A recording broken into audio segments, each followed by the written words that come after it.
esta idea del rostro se añade el puesto en la concepción de los hijos, porque el hombre debe ser humanizado por el normativo que da así un carácter genuinamente humanista a la solución de formar hombres. Destaca la comprensión y análisis de los que provienen del concepto de hometeote, esa fuerza o energía creadora que es en esencia dual. La idea de realidad refiere a aquellas energías o elementos que se complementan de algo fuego, fría, lucha o femenino y masculino. La idea del principio supremo dual, como lo llama el maestro León Portilla, permitió una mayor comprensión y explicación de la composición y cosmogonía del México antiguo. Los textos náhuatl antiguos, traducidos por el doctor Miguel León Portilla, hacen mención de un verdadero origen, Apromeci. Se está afirmando primero implícitamente y después en los textos explícitamente. El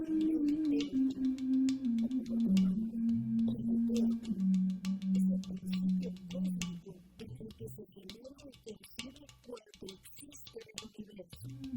Este principio supremo dual se lo menciona en los textos como hometeote y también con los nombres de Texcoco y Homesíote, Tonacatecote y Texcoco, Entonal, Irtotá y Huehueteota.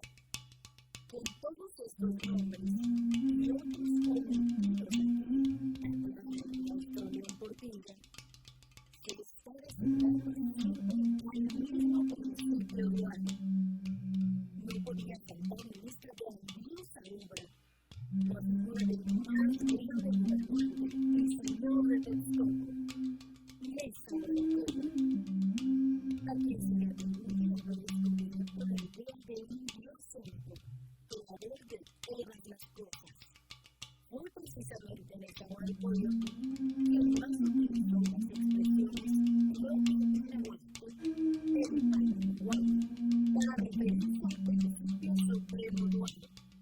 Hometeote, el autor del Texcoco, proveniente del linaje tolteco, dejó en sus reflexiones constancia de ese pensamiento filosófico propio de los antiguos mexicanos. Son un reflejo de aquellos temas que les ocupaban en su discurrir filosófico. En los poemas de Náhuatl se comprueba que la meditación sobre la transitoriedad de lo que verdaderamente existe fue asimismo tema fundamental y punto de partida de ulteriores elaboraciones del mundo texcoco. Aquellos de verdad se viven en la tierra, no para siempre en la tierra, solo un poco aquí. Aunque sea grave, se pierde. Aunque sea oro, se desgasta. Aunque sea plumaje de quetzal, se desgasta. No para siempre en la tierra, solo un poco aquí. Así, nuestra historia nos dice que no hay nada en el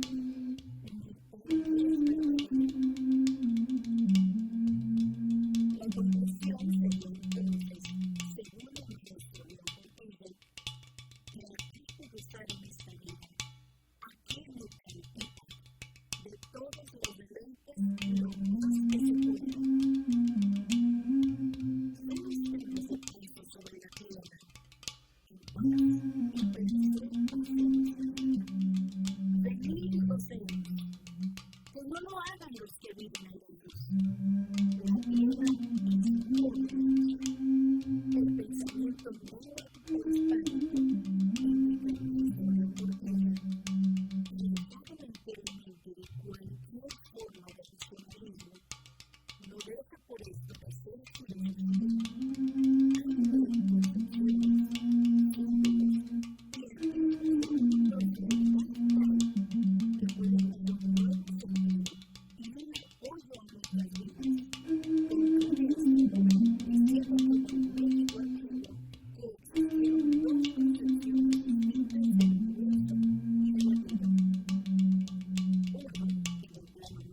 Este último propició el desarrollo de un humanismo que intentaba dotar de un rostro y un cuerpo a los hombres particulares natural que viviera con dignidad y honra. La formación